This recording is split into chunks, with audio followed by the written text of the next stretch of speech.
안녕하세요. 백두산 금융연구소의 백두산입니다. 9월 30일 화요일 오후 8시 47분입니다. 어제 미국 증시는 특별한 이슈 없는 가운데 상승 마감했습니다. 어, 이 기술적인 내용을 좀 바로 보자면요. 이렇습니다. 미국 증시가 5일선에 올라서느냐 마느냐가 중요하다라 말씀드렸죠. 그죠? 이 부분. 근데 어젯밤에 일단 상승을 하면서 5일선 위에 올라섰어요. 물론 5일선 위에 올라선 것도 오늘 밤에 한 번 더 검증 정도는 필요할 것 같습니다만은 근데 이 강력한 기존 미국의 강력한 추세를 생각을 해보면은 아마 진짜일 가능성이 높긴 할 거예요. 그래서 사실상 이제 단기 바닥이 나왔고 그렇다면 일단 조정은 끝나지 않았나라는 생각입니다. 지난 그 9월 23일부터 해서 9월 25일까지 이렇게 3거래일 빠지는 조정이 끝이 나고 이제 조정이 끝이 났다면 아래쪽으로 가는 건 일단 뭐 가능성은 좀 낮아지겠죠. 그렇다면 일단 방향성은 위쪽으로 세팅이 됐을 가능성이 높은데 문제는 어젯밤에 이제 이 저항을 넘어야 된다라 말씀드렸죠. 근데 어젯밤에 보시다시피 이 저항을 넘지는 못했습니다. 이 저항을 넘어서야 탄력적인 상승이 가능할 거라 말씀드렸거든요. 하여튼 이 저항을 넘어서기 전까지는 탄력적인 상승은 또 좀 어려운 답답한 그런 구간일 거다. 이렇게 볼 수가 있겠습니다. 일단은 그죠? 바닥은 나왔고 조정은 끝났다라고 일단 보자고요. 오늘 밤에 뭐 갑자기 특별한 이슈가 있어가지고 갑자기 5일선을 다시 확 붕괴시킨다면 또 이야기가 달라질 수 있겠지만 이제 그런 일이 없다면은 그런 일이 없이 이렇게 그냥 차분하게 계속 마감을 한다면은 미국 증시는 조정이 끝났다고 일단 봅시다라는 이야기입니다. S&P 지수도 마찬가지입니다. 숫자만 다를 뿐이지 어젯밤에 일단 5일선 위에 올라섰죠. 그죠? 그렇기 때문에 일단 조정은 끝났다라고 일단은 뭐 보면은 될 것 같긴 합니다. 다만 이제 러셀 지수는 조금 예외네요. 그죠? 러셀 지수는 보시다시피 어젯밤에 5일선 안착에 실패하는 모습이죠. 어제 종가가 2450인데 5일선 2452니까 어쨌든 안착에 실패하는 모습이고 안착에 실패하면서 동시에 그 중요한 저항인 2455 이 자리도 안착에 실패한 거죠. 그렇다면 이제 러셀 지수는 조정이 아직 끝난 게 아닙니다. 그죠? 아직 이 바닥이 제대로 확인되지 않은 거고 러셀 지수는 계속해서 조정 지속. 잘못하면은 이제 가격 조정으로도 발전할 수 있는 그런 상황입니다. 러셀 지수는 지금 급속히 힘이 빠지고 있습니다. 금리 인하 기대감으로 쭉쭉쭉쭉 올라왔고 그랬는데 FOMC 회의 이후에 급등을 하긴 했지만은 FOMC 회의 이후로 어쨌든 힘이 좀 급속히 빠지는 듯한 모습이긴 합니다. 확실히 그 주요 지수들 중에서 가장 힘이 약했었는데 계속해서 이 약한 모습을 보여주고 있습니다. 나스닥 S&P는 굉장히 강한 모습 그죠? 모양이 차이가 납니다. S&P 나스닥은 조정이 끝, 러셀 지수는 조정이 끝나지 않고 계속 지속 중. 이렇게 보시면 되겠죠, 그죠? 하여튼 어젯밤에 뭐 상승 마감을 했지만은 상승 종목수 절반, 하락 종목수 절반 해가지고 뭐 그렇게 분위기가 좋지는 않았던 것 같긴 하네요, 그죠? 하여튼 어젯밤에 이 보시다시피 엔비디아가 빅테크가 조금 시장을 강하게 끌고 올라간 것 같습니다. 그래서 나스닥의 상승률이 좀 크긴 컸죠, 그죠? 이런 것들로 인해서 S&P 지수와 나스닥 지수의 상승률이 좀 컸고 5일선 위에 안착하는데 성공을 했다. 근데 러셀 지수는 안착에 실패했다. 러셀 지수는 힘이 약하구나. 뭐 이런 식으로 보시면 되겠죠. 어젯밤에 30년물 채권은 이 5일선을 돌파 안착을 했죠. 결과적으로. 이제는 눌림시 매수 전략으로 대응을 해볼 수 있는 어떤 매수의 근거라고 보실 수가 있겠습니다. 아마 신뢰도도 좀 높을 것 같아요. 왜냐면은 이제 지금 요 자리를 여기를 하나 둘 셋 넷 다섯 여섯 거의 6거래일 동안 어쨌든 지지를 하고 나서 5일선 위에 꾸역꾸역 올라간 거기 때문에 어젯밤 이 30년물 채권의 상승은 아마 좀 믿을만 할 거라는 생각이 듭니다. 그렇다면 어젯밤 나온 이 양봉을 기준으로 해서 이제 눌림시 매수를 생각을 할 수가 있겠습니다. 채권 이야기 뭐 이 정도 짧게 하면 될 것 같고 뭐 외환 시장은 계속해서 말씀드리지만 답답한 흐름이다. 달러가 조금 약한 흐름, 유로화가 조금 강한 흐름 지속이 되고 있긴 있는데 탄력은 거의 없습니다. 그래서 사실상 뭐 횡보하는 거나 마찬가지인 그런 그림이 됐다. 뭐 그리고 금값만 하여튼 신나게 올라가고 있는 뭐 그런 상황이고 어젯밤에 국제유가는 뭐 지정학적 리스크 완화로 하락을 했다라고 합니다. 어쨌든 국제유가도 답답하고 원자재들은 뭐 그렇게 현재 큰 재미가 없는 그런 상황이고, 다만 이제 중국 증시가 요즘 좀 강한 흐름을 보여서 그런가 구리값이 뭐 조금 강하긴 하네요. 그죠? 이런 점 정도가 좀 눈에 띈다. 전반적인 내용들 쭉 좀 간단하게 살펴봤고요. 어젯밤 엔비디아는 이제 상승 마감을 했습니다. 그죠? 그래서 5일선 위에 올라왔고, 말씀드렸다시피 엔비디아는 어디가 중요한 저항? 여기가 중요한 저항입니다. 이 7월 31일에 시가가 중요한 저항인데, 이 자리에 어젯밤에 다시 한번 도전을 했네요. 그죠? 이제 조만간 엔비디아의 그 저항 돌파가 있지 않을까라고 생각이 됩니다. 조만간 이제 엔비디아는 특별한 이슈 없으면 넘어갈 것 같습니다. 넘어가면은 뭐나 레벨업, 신고가 랠리의 시작 이렇게 보실 수가 있겠고, 지금 이제 반도체 지수를 보시면 반도체 지수는 위쪽으로 계속 방향성은 위쪽이고 신고가 랠리 중이긴 하나, 최근에 확실히 상승 탄력이 좀 둔화되긴 했습니다. 워낙 급등을 했기 때문에 그런지 최근에 상승이 좀 둔화가 되긴 했는데, 하여튼 중요한 순간인 것 같긴 해요. 그죠? 근데 여기서 엔비디아가 그 지금 아래쪽으로 간다는 신호는 일단 없습니다. 오히려 위쪽으로 방향성을 틀어서 신고가를 시작하려고 막 자꾸 지금 이제 시동을 거는 그런 단계로 보입니다. 이 엔비디아의 모습을 봤을 때는 사실 엔비디아가 여기서 이제 힘을 써주기만 하면 반도체 지수는 여기서 또 다시 한번 상승 탄력을 얻으면서 더 뭐 급등도 할 수 있을 것 같이 보이긴 합니다. 하여튼 지금은 지난 급등의 피로감으로 상승 탄력이 둔화가 되어 있습니다. 그래서 다른 나스닥이나 이런 지수들은 아래쪽으로 좀 처졌었지만은 이 반도체 지수는 보시다시피 이번에 5일선을 제대로 붕괴시킨 적이 하루, 9월 25일 하루네요. 그나마도 아주 조금 5일선 밑으로 내려왔죠. 그죠? 조정이 거의 없었습니다. 기간 조정이라고 볼 수가 있겠죠. 근데 아무튼 상승 탄력이 매우 둔화가 되어 있는 상황이고, 이렇게 조정을 기간 조정 비스무리하게 지금 조정 진행 중이고, 여기서 만약에 이제 엔비디아가 힘을 써주기만 한다면, 좀 좋게 힘을 써주기만 한다면 반도체 지수는 또 다시 상승 탄력을 높일 수도 있을 겁니다. 근데 엔비디아가 아무튼 이 자리를 넘을 것 같아 보이긴 합니다만 아직 넘은 것은 아니니까 김치국을 먹으면 안 되긴 하겠습니다. 못 넘고 또 답답하면 이제 반도체 지수도 좀 처지는 게 아닌가, 좀 아래쪽으로 처질 수도 있지 않을까 싶긴 합니다. 엔비디아 중요한 종목인데 그 계속해서 답답한 뭐 이런 구간 안에 갇혀가지고 힘을 못 쓰고 있는데, 엔비디아의 방향성이 좀 반도체 지수의 흐름에 좀 영향을 많이 미치겠죠. 그죠? 하여튼 뭐 아직까지 엔비디아 강한 흐름이고, 반도체 지수도 상승이 좀 둔화됐을 뿐 매우 강한 흐름이고, 대장다운, 시장을 끌고 가는 대장다운 모습을 잘 보여주고 있습니다. 그리고 시장 변동성 지수 좀 살펴보면은 어젯밤은 이제 한 번쯤 반등할 수 있는 그런 자리였긴 합니다. 왜냐하면 지난번 전저점이니까. 그죠? 전저점이니까 한 번쯤 꿈틀할 수 있는 자리에서 일단 어젯밤 꿈틀했습니다. 그렇지만 여전히 변동성은 안정적인 구간입니다. 아래쪽으로 쭉쭉쭉쭉쭉쭉 좀 잘 내려오고 있는 그런 과정 중이고, 아무튼 변동성 지수를 좀 잘 보셔야 되는 부분이긴 합니다. 그 한동안 어쨌든 좀 시장이 좀 굉장히 많이 안정적이었었기 때문에, 하여튼 그죠? 그 지금 현재 변동성은 어쨌든 쌍바닥 만들 가능성이 있는 거고, 물론 아직은 지금 당장 이런 거를 보고 뭐 시장이 큰일 났다라고 할 수는 없습니다. 지금 이런 모습은 아직까지 주식시장이 안정적이라는 그런 모습을 좀 보여주는 것이긴 한데, 그런 거긴 한데, 이걸 보고 주식시장이 위험하다라고 할 수는 없는데, 아무튼 이 작은 이제 경계의 요소 정도는 생긴 거죠. 지수의 흐름, S&P나 나스닥 지수의 흐름 자체는 지금 뭐 아직까지는 괜찮긴 한데요. 일단 조정 끝 뭐 이런 모습이니까 일단 괜찮긴 한데, 상승이 좀 둔화될 뿐이지 S&P 나스닥은 괜찮은데, 이 변동성 지수의 입장에서 보면은 지금 일단 이렇게 쌍바닥을 만들고 있는 모습이 나타나고 있고요. 아무튼 여기서 쌍바닥 만들면서 이제 21선이 지금 이제 급격히 내려오고 있는데, 21선과 주가가 자꾸 그 붙기 시작했습니다. 예전에는 21선과 이렇게 먼 거리를 띄우고 이렇게 움직였었다면은 빨간색 진한 선이죠. 빨간색 요게 21선이죠. 근데 지금은 이번에 쌍바닥을 만들면서 이 21선과 이 주가가 매우 가깝게 붙었습니다. 변동성 지수 보고 있는 거예요. 이 가깝게 붙었다라는 이야기는 찔끔 잘못하면 훅 올라올 수도 있다라는 이야기입니다. 하여튼 이 변동성이 위로 올라와 버리면은 이 시장이 좀 움직임이 좀 피곤해질 수 있습니다. 우리가 좀 앞으로 대응하기 어려운 그런 시기가 올 가능성이 좀 있는 거죠.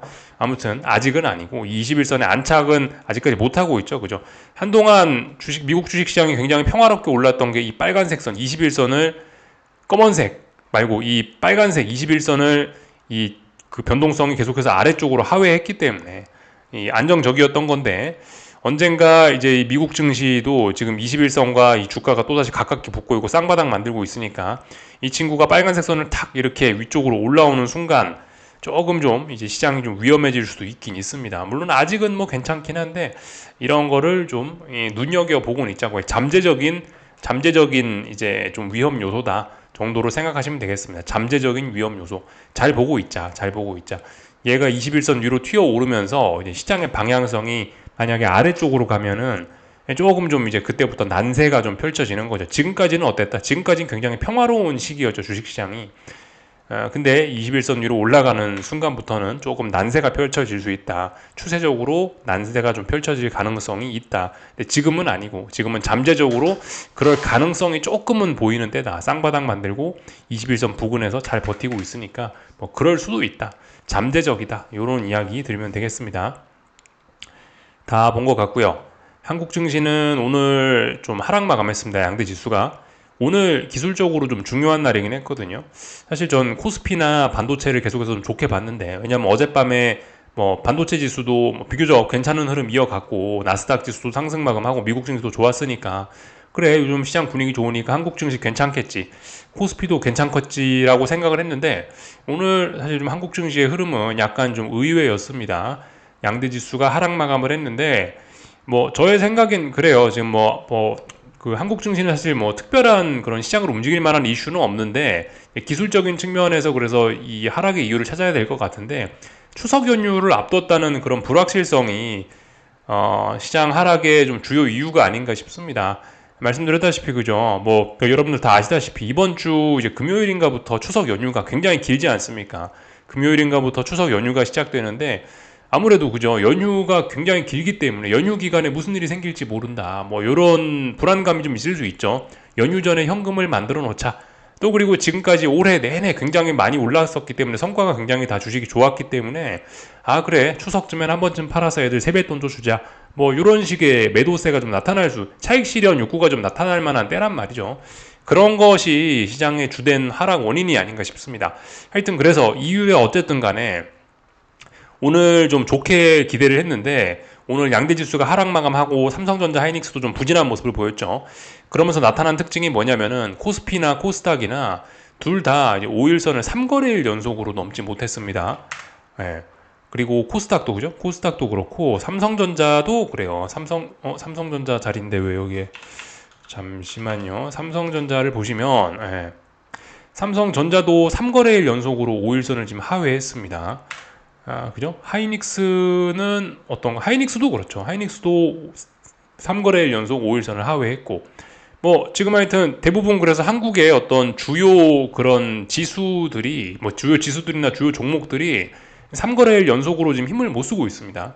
오늘 뭐 딱 하나 방산 종목들은 좀 강하긴 했지만은 2차전지도 그렇고 뭐도 그렇고 지금 전반적으로 오늘 중요한 날이었는데, 5일선을 회복하냐 못하느냐가 오늘 좀 중요한 날이었는데, 하필 오늘 하락 마감을 하는 바람에 바닥 확인이 아직까지 안 되고 있습니다. 미국 증시는 이제 어젯밤에 상승 마감을 그렇게 하면서 5일선 위에 한번 올라와 주면서, 물론 이게 오늘 밤 확인은 해야 됩니다. 오늘 밤 미국 증시도 5일선 진짜 안착한 건지 오늘 밤 한 번 더 확인은 필요하지만은, 추세적으로 강하니까 미국 증시는 아마 조정이 끝났겠지라고 일단 높은 확률로 일단 가정을 하면서 일단 보는 거고, 한국은 어떻게 됐죠? 한국은 오늘 5일선 안착 실패했잖아요. 그죠? 이 정도 됐으면은 이제 바닥 확인 실패. 더 빠질 생각이 있구나. 조정이 좀 더 지속될 수 있겠구나. 라고 봐야 될 것 같습니다. 그래서 코스피는 그래도 아직까지 괜찮을 수 있어요. 코스피는 대략적으로 보면은 요 정도, 그죠? 가만 보시면은 이제 여기서 여기 갭 상승한 자리가 있죠. 9월 15일 월요일 날에 갭 상승을 살짝 했죠. 그죠? 이날에. 예?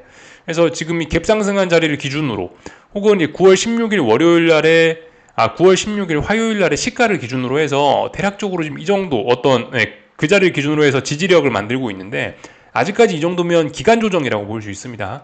그래서 아무튼 이 코스피는 기간 조정이 좀 더 지속될 수 있겠구나. 조금 더 빠지더라도 아직 이 자리를 깨는 건 아니고 기간 조정 옆으로 벨벨벨벨 좀 기어갈 수 있겠구나라고 보셔야 되겠고, 코스닥은 어때요? 코스닥은 이미 좀 변동성이 나오면서 아래쪽으로 지금 좀 약간 가격 조정의 모습을 보이고 있기 때문에 아, 여기가 바닥이 아닐 수 있겠구나. 1381을 지난번에 1381이 중요한 자리를 말씀드렸죠. 지난번 직전 고점, 전 고점 자리를 돌파한 척 하면서 레벨업이 됐다 말씀드렸는데 지금 이 자리를 26일 금요일 날에 지지를 하는 모습을 살짝 보였는데 이 지지력이 지금 약해지게 생겼단 말입니다. 오늘 5일선 돌파 한창을 못했기 때문에 이 자리를 딛고 일어났는데 26일 저점을 딛고 일어났는데 5일선에 못 올라왔어요. 그렇다면 이 자리 지지력이 이 26일 저점이 1381이라는 자리가 지지력이 좀 없을 수 있다. 이런 생각을 좀 해야 되겠고 그렇다면 아래쪽으로 더 빠질 수 있다라는 생각을 해야 될 것 같습니다. 얘는 기간 조정 중, 그죠? 어떤 자리를 기준으로 놓고 안 빠지면서 옆으로 벨벨벨 기는 기간 조정. 코스닥은 중요한 자리들을 막 깨면서 지금 가격 조정이 나타나고 있는데 가격 조정이 나타나고 있기 때문에 저점 확인이 안 됐으면 더 빠질 가능성을 생각을 해봐야 되겠습니다. 그래서 아무튼 한국 증시는 뭐 지금까지 많이 올라서 뭐 필요한가 아무튼 뭐 여러 가지 이유로 해서 빠지고 있고 이 조정이 더 지속될 수 있다라는 점을 좀 생각을 해보셔야 되겠습니다. 하여튼 코스닥은 말씀드렸다시피 1381이라는 자리를 안 깨는 게 사실 중장기적인 측면에서 정말 좋은 거긴 한데요. 아무튼 지금 1381이 깨질 수도 있다라는 생각은 가능성을 좀 열어놔야 될 것 같긴 합니다. 그래서 그렇다면은 확실히 코스닥의 시간은 좀 더 늦춰질 수 있겠구나 이런 생각을 좀 하긴 해야 될 것 같습니다. 하여튼 뭐 이런 모습들이 나타나고 있고요. 그렇다라고 해서 아직 뭐 추세적으로 뭐가 막 시장이 무너지고 그럴 때까지는 아니긴 하다라는 말씀 뭐 드리고 있습니다. 아직까지는 뭐 시장이 뭐 풋옵션 뭐 이런 걸 봐도 뭐 코스피 기준으로 봤을 때는 뭐 그렇게 뭐 시장이 약한 건 아니다. 아직까지 기초 체력이 튼튼한 그런 상황이라서 하여튼 그렇습니다. 어쨌든 그죠? 삼성전자 그 비중 축소하셔야 되겠죠, 그죠? 왜냐하면 위쪽에 중요한 저항 부근에 터치도 못하고 여기서 지금 저항을 누적시키면서 어떤 고점을 확인을 했으니까 단기 고점을 일단 확인을 했으니까 아래쪽으로 좀 쏟아질 가능성이 있습니다. 이거는 뭐 지금 여기서 조금 빠진다고 해도 삼성전자는 뭐 당분간은 좀 괜찮을 수 있어요. 추세가. 왜냐하면 워낙 강했었기 때문에 엄청나게 많이 올랐던 거에 대한 급등 피로감을 좀 푸는 차원에서라도 지금 어느 정도 조정은 좀 필요하긴 합니다. 하여튼 이제서야 좀 고점이 좀 나온 그런 모습이고 하이닉스도 그죠? 하이닉스 같은 것도 보시면 뭐 이런 식으로 보면 쌍고점 이런 이야기 할 수 있겠죠, 그죠? 지금 그런 모습입니다. 뭐 물론 말씀드렸다시피 그럼에도 불구하고 반도체가 당분간 뭐 대장일 수 있다고요. 근데 이런 대형주 친구들은 너무 한동안 많이 올랐었기 때문에 좀 조정이 필요하다. 어쨌든 여기서 좀 조정이 좀 더 깊어지더라도 얘네는 건전하다라고 일단 봐줘야 되겠습니다. 이 조정이 좀 나타날 건데 이제 그 조정이 너무 심하다면은 이제 나중에 또 다른 이야기를 하겠습니다만은 어쨌든 아직까지는 뭐 건전한 조정이 나타날 것이다라고 그렇게 봐야 되겠죠. 조정이 너무 심하면은 그러면 이제 다음번에 이번에 조정이 이렇게 심했으면 다음번에 상승 추세가 계속 지속되기 어렵겠는걸이라고 생각을 할 수 있겠죠. 이번에 조정이 일단 추석 연휴 앞두고 좀 나타나려고 한다. 이미 좀 아래쪽으로 좀 일단 추는 기울은 것 같고, 하여튼 이번에 어디까지 빠지는지 보고 일단 또 올해 남은 시기를 어떻게 할지 좀 생각을 해보면 될 것 같습니다. 어쨌든 근데 얼마나 빠지든 간에 일단 아직까지 한국 증시는 매우 강하다라는 생각을 하셔야 되겠고 눌림시 매수가 정석적인 전략이고 지금 이제 눌림이 막 좀 나타날랑 말랑 하는 그런 상황이죠. 그죠? 이렇게 보시면 되겠습니다. 전반적인 내용들 좀 다 봤고요. 한국 증시 내용 오늘 뭐 다 같이 다 빠졌다. 그죠? 하여튼 뭐 방산 뭐 이런 친구들이 뭐 조금 뭐 시장을 좀 받쳐줬다 이 정도 보시면 될 것 같고 코스닥은 뭐 영 힘이 없다. 물론 뭐 일부 제약바이오가 움직이긴 했지만 전반적으로 힘이 없다. 이렇게 보시면 될 것 같습니다. 이런저런 내용들 좀 다 봤고요. 뭐 중국 증시 그죠? 중국 증시 보시다시피 이렇게 매우 강한 모습입니다. 한 번, 두 번, 세 번, 네 번째 도전하고 있습니다. 이거 더 갈 생각이 있나 봐요. 네 번째나 도전을 하고 있기 때문에 그죠? 일단 더 추가로 상승할 가능성 있어 보입니다. 중국 본토 증시 매우 강해 보이고 요즘 강한 거는 뭐 중국뿐만이 아니고 뭐 홍콩도 매우 강합니다. 이거 홍콩 증시죠. 항생 지수인데 이것도 뭐 매우 강한 모습 보이고 있고요. 요즘에 약한 거는 유럽이죠, 그죠? 유럽이 비리비리하나 약하다고 해서 얘네도 이제 본격적으로 아래쪽으로 확 가려고 하는 건 아니다. 예. 주식시장 분위기가 매우 매우 좋습니다. 일본 증시도 일본 증시는 신고가 랠리 중에 이제 조금 조정이 좀 나타나는 거지 이게 추세적으로 심각한 흐름은 아니고요, 그죠? 예. 다만 조정이 좀 지속될 수 있겠구나, 이 정도 생각하시면 되겠죠, 그죠? 그래서 요까지 보면 될 것 같습니다. 여기서 마치도록 하겠습니다. 내일 저녁에 뵙겠습니다.